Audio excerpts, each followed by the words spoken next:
The story is trying to tell us that, oh my god. Hey everyone, welcome back to my channel. If you're new here, it is Bethel here. So today's video is going to be my first book review ever.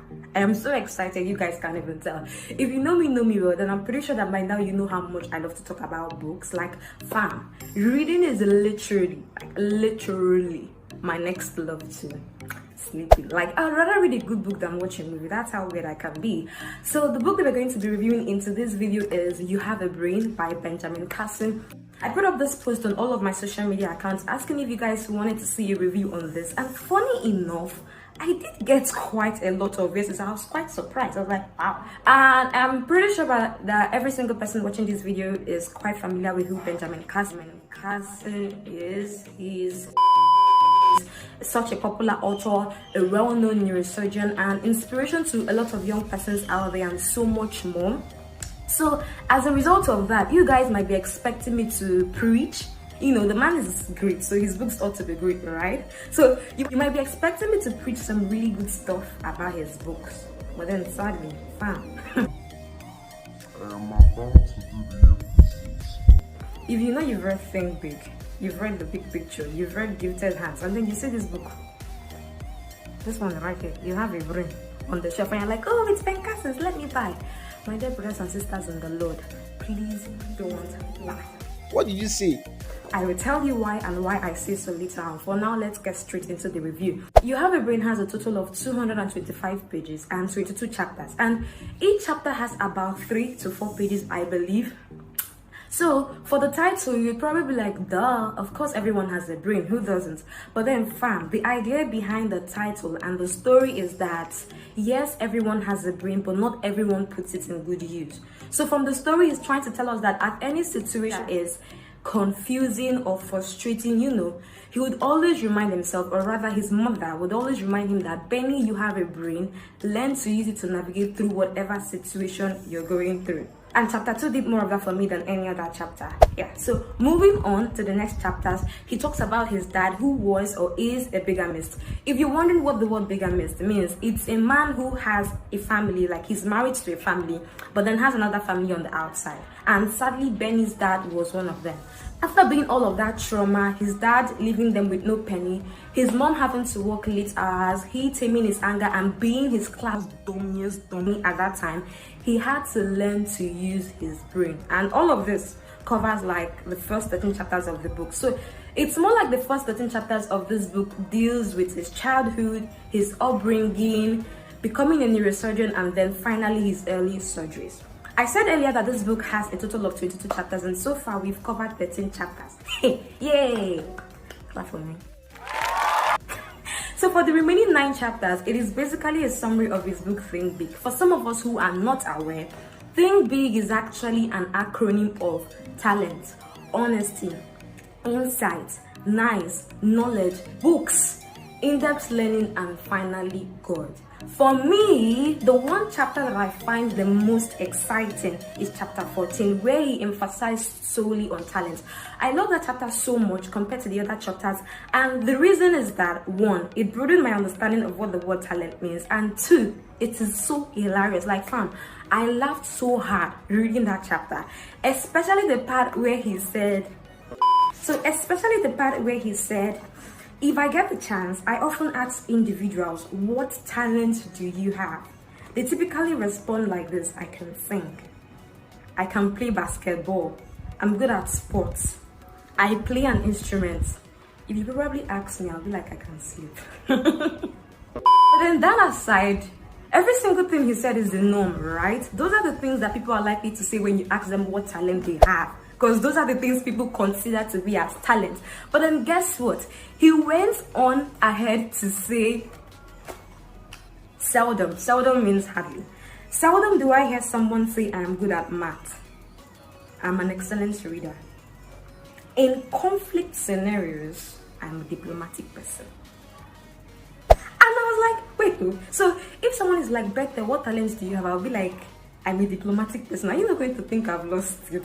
But then that's what he said. Yeah, I find it so funny. Like, let's take for instance, I'm still in secondary school and I'm so freaking good at math that I start saying that solving math is my talent.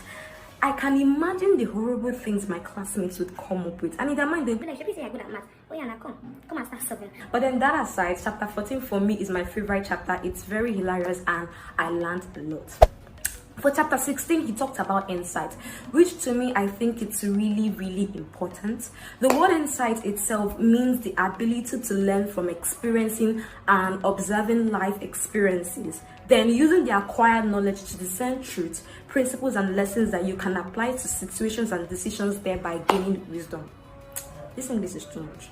Insight simply means wisdom, okay? But then the truth is that nobody is born with it, but then you can always nourish it and then you can develop it. And you can do that by 1, learning from your life experiences, yes. 2, from mentors. Mentors are really, really important. I feel like a lot of people don't know this. But then I would quickly like to address a general misconception that I've noticed. People often confuse role models and mentors. I do not know why, but then a role model is someone that you aspire, that you want to be like, not really for who that person is, but then for what he or she has accomplished. And then a mentor is someone who guides you, who advises you, who puts you through and all of that. For example, my role model is Chimamanda Ngozi Adichie. I like the fact that she's a Black successful woman. That is what I aspire. I do not know her for who she is, but then for what she has accomplished, and that is what I aspire.